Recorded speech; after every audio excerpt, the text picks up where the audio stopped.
20-20-20 rule कहते हैं इसको हम, जिसमें कि 20 मिनट्स ऑफ स्क्रीन टाइम के बाद 20 सेकेंड्स का ब्रेक लेना होता है, जिसमें हम 20 फीट दूर की चीज़ को देखते हैं और उससे जो मसल्स जो पास की चीज़ को देखने में कॉन्ट्रैक्ट हो रहे हैं, स्ट्रेन जो पड़ रहा है, वो मसल्स रिलैक्स हो रहे हैं।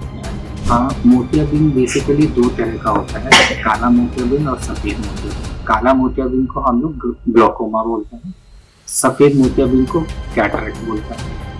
यूजुअली 6 मंथ्स में एक बार तो चेकअप करा लेना चाहिए आईज की। एंड वो लोग छोटे बच्चे खासकर जिनका डेवलपमेंटल पीरियड है, उस समय आई टेस्ट कराना बहुत ज़रूरी है, बिकॉज रेटिना का डेवलपमेंट बहुत इम्पोर्टेंट है। अगर प्रॉपर रेटिना पे। नमस्कार दर्शकों, मैं दिया शर्मा, स्वागत है आपका एचपीएन न्यूज में। और आज हमारे साथ मौजूद है हमारे मुख्य अतिथि डॉक्टर अमृत। सबसे पहले तो सर मैं आपका धन्यवाद करना चाहूंगी कि आपने अपने कीमती समय में दिया। मैं चाहूंगी कि आप हमारे दर्शकों को अपने बारे में बताएं।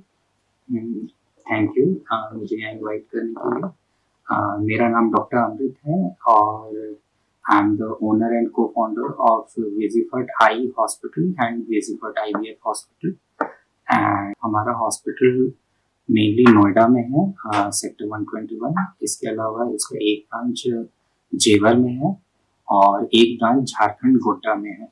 हमारे 3 ब्रांचेस हैं and I am eye specialist. तो सर कितना टाइम हो गया अभी तक आपको इस फील्ड में? अप्रॉक्सीमेटली मुझे 15 इयर्स हो गए हैं। तो सर सबसे कौन कौन से कॉमन प्रॉब्लम्स है जो पेशेंट आपके पास लेके आते हैं, सबसे ज्यादा हो?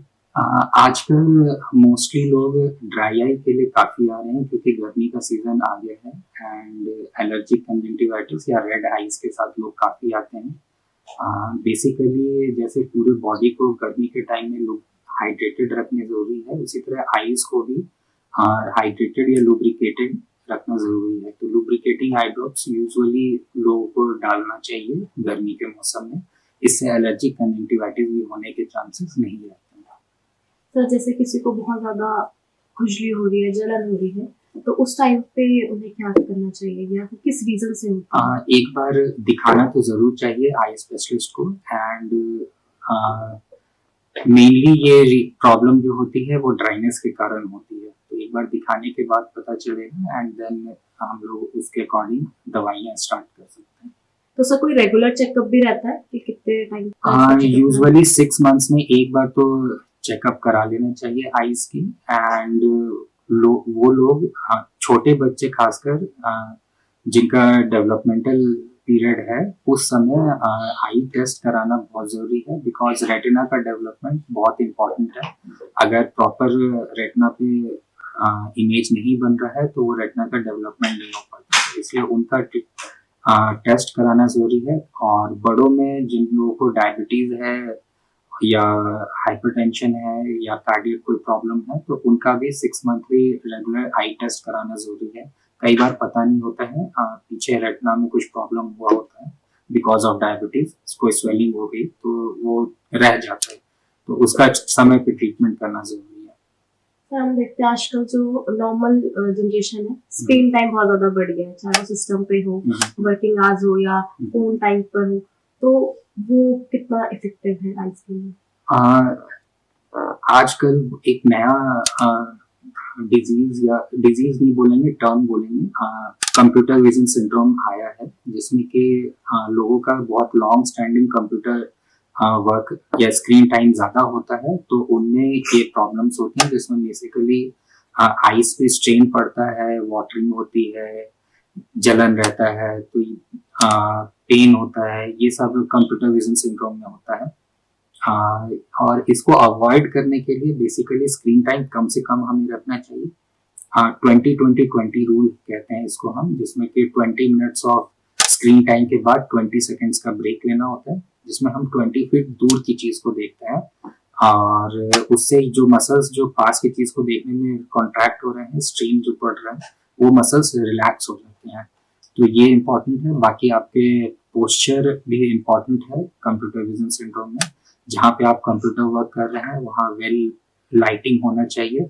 कोशिश करना होता है कि हम किसी बालकनी के पास या खिड़की के पास बैठकर काम करें, जहाँ भी आपका वर्किंग प्लेस है, ताकि आप दूर की चीज़ों को बीच बीच में देख सकें, तो वो मसल्स को रिलैक्स करते रहते हैं। तो जैसे काफी बार ऐसा होता है कि छोटे बच्चों को चश्मा लग जाता है कम एज में, तो पेरेंट्स का रहता है कि चश्मा लगाने से आंखें कमजोर हो जाती है और भी ज्यादा, तो ये रियलिटी है या नहीं? नहीं, ये मिथ है।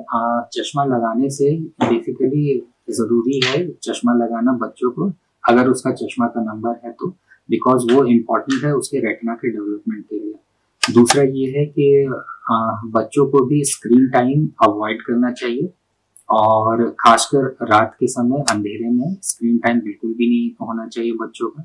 आउटडोर एक्टिविटीज ज़्यादा से ज़्यादा होना चाहिए, और इससे ये होता है कि आईज के प्रॉपर डेवलपमेंट हो सकता है। आजकल हम लोग का जैसे कि नया सोसाइटीज में हम लोग रहते हैं, तो वहाँ पे रूम्स बहुत छोटे छोटे हो गए हैं, और मोस्टली बच्चे जो है वहीं अपने फ्लैट्स में ही टाइम स्पेंड करते हैं, आउटडोर एक्टिविटीज नहीं करते। पहले लोग प्लेग्राउंड्स में बड़े बड़े जगह पे रहते थे, बड़े घर होते थे।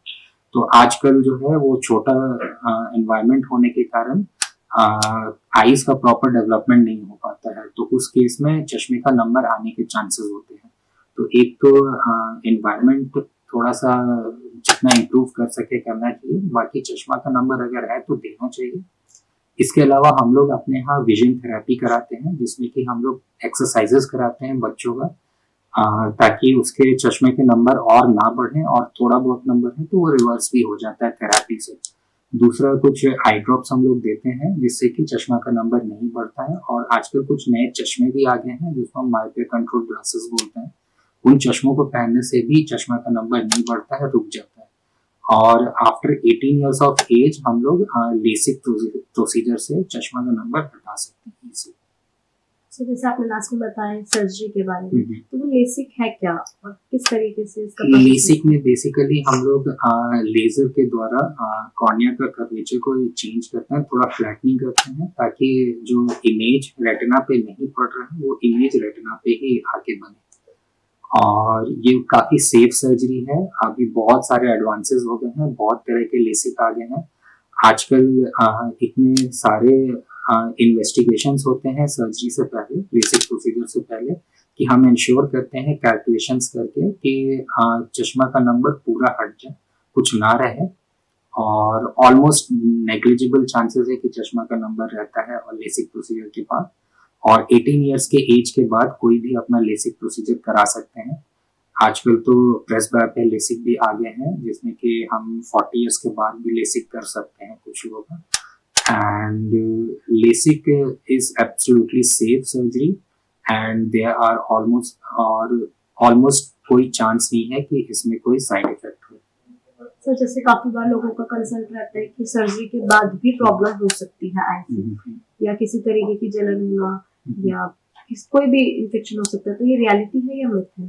नहीं, अगर हम प्रॉपर केयर नहीं करेंगे और प्रॉपर मेडिकेशंस नहीं डालेंगे तो ये प्रॉब्लम हो सकती है कि इन्फेक्शन हो गया या जलन हो गया, बट मोस्टली केसेस में ऐसा होता नहीं है, because after this procedure, LASIK procedure के बाद हम लोग आई ड्रॉप्स देते हैं एंड पेशेंट्स अपना वो आई ड्रॉप्स डालते हैं, तो ये सब प्रॉब्लम होती नहीं है।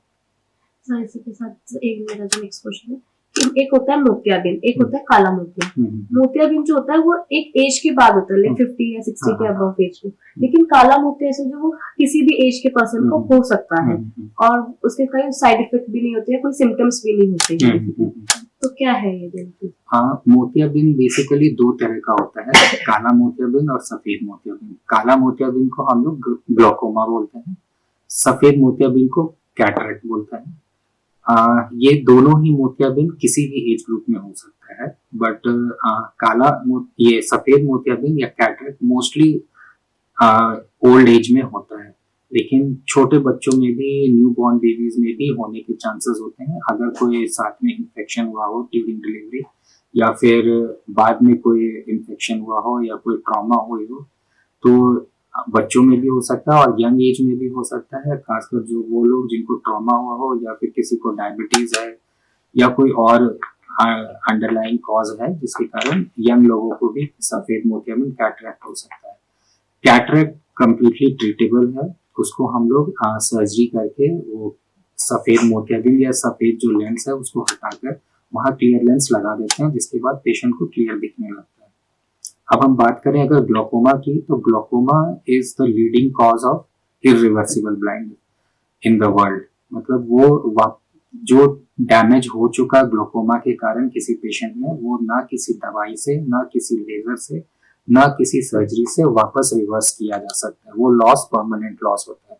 इसलिए इम्पोर्टेंट है ग्लोकोमा के लिए इन्वेस्टिगेशन। वो लोग जो लोग उसके लिए ससेप्टेबल हैं, उनको हम अपना टेस्ट समय पे कराते रहना चाहिए।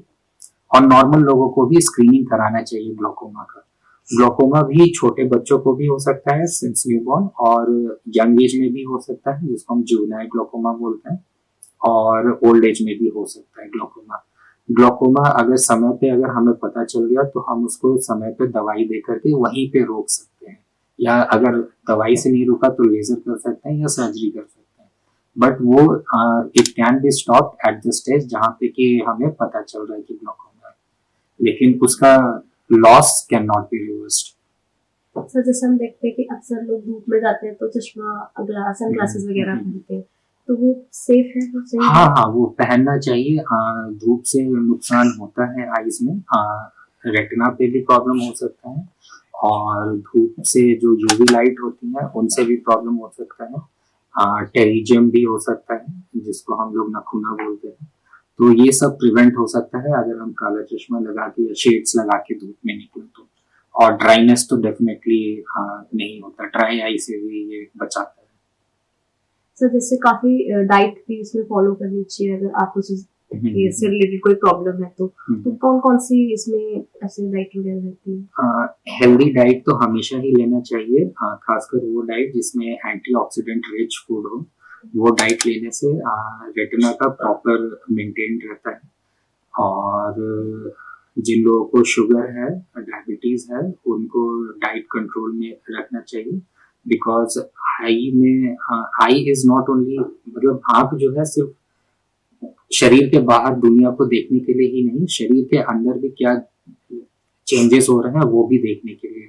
तो किसी को अगर शुगर है तो वो भी पता चलता है जब अगर आंखों में कोई चेंजेस आते हैं, कोई रेटिना में कुछ प्रॉब्लम आती है तो इसलिए डाइट को कंट्रोल रखना चाहिए और हेल्दी डाइट लेना चाहिए। खासकर citrus fruits, green leafy vegetables, ये सब लेने से हेल्दी रहते हैं। सर इसी के साथ आप हमारे ऑडियंस को क्या एडवाइस दोगे या सजेशन दोगे कि वो अपनी नॉर्मल लाइफस्टाइल को कैसे बैलेंस करके चले, कैसे कोई प्रॉब्लम ना हो आई से रिलेटेड? हाँ, बेसिकली वो लोग जो जिन लोगों का छोटे बच्चे हैं, अगर हम डिस्कस करें तो छोटे बच्चों का आई टेस्ट समय पे हमेशा कराना चाहिए। 6-6 महीने पे तो यूजुअली, 1 साल में एक बार तो होना ही चाहिए कि आईज का प्रॉपर डेवलपमेंट हो रहा है कि नहीं वो देखने के लिए, ताकि आईज का प्रॉपर डेवलपमेंट हो सके। अगर हमने उसको मिस कर दिया तो फिर हम लेजी आई को मिस कर सकते हैं, अम्बलाइपिया जिसको कहते हैं।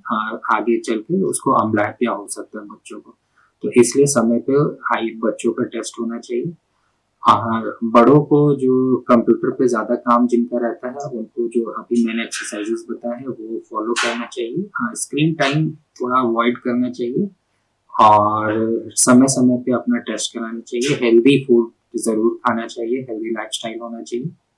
और जिन लोगों को कैटरेक्ट है, मोतियाबिंद है, उनको डरने की कोई जरूरत नहीं है। आजकल बहुत एडवांस सर्जरीज होती हैं, लेजर द्वारा होती हैं। कोई इंजेक्शन भी नहीं लगता है, कोई पट्टी नहीं होता है, कोई भर्ती करने की जरूरत नहीं पड़ती है।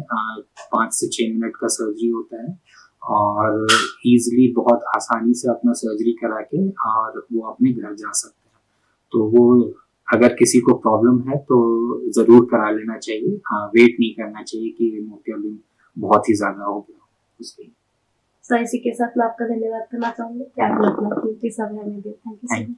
वीडियोस देखने के लिए सब्सक्राइब करें HBN न्यूज़, बेल आइकन दबाकर लेटेस्ट नोटिफिकेशन पाएं।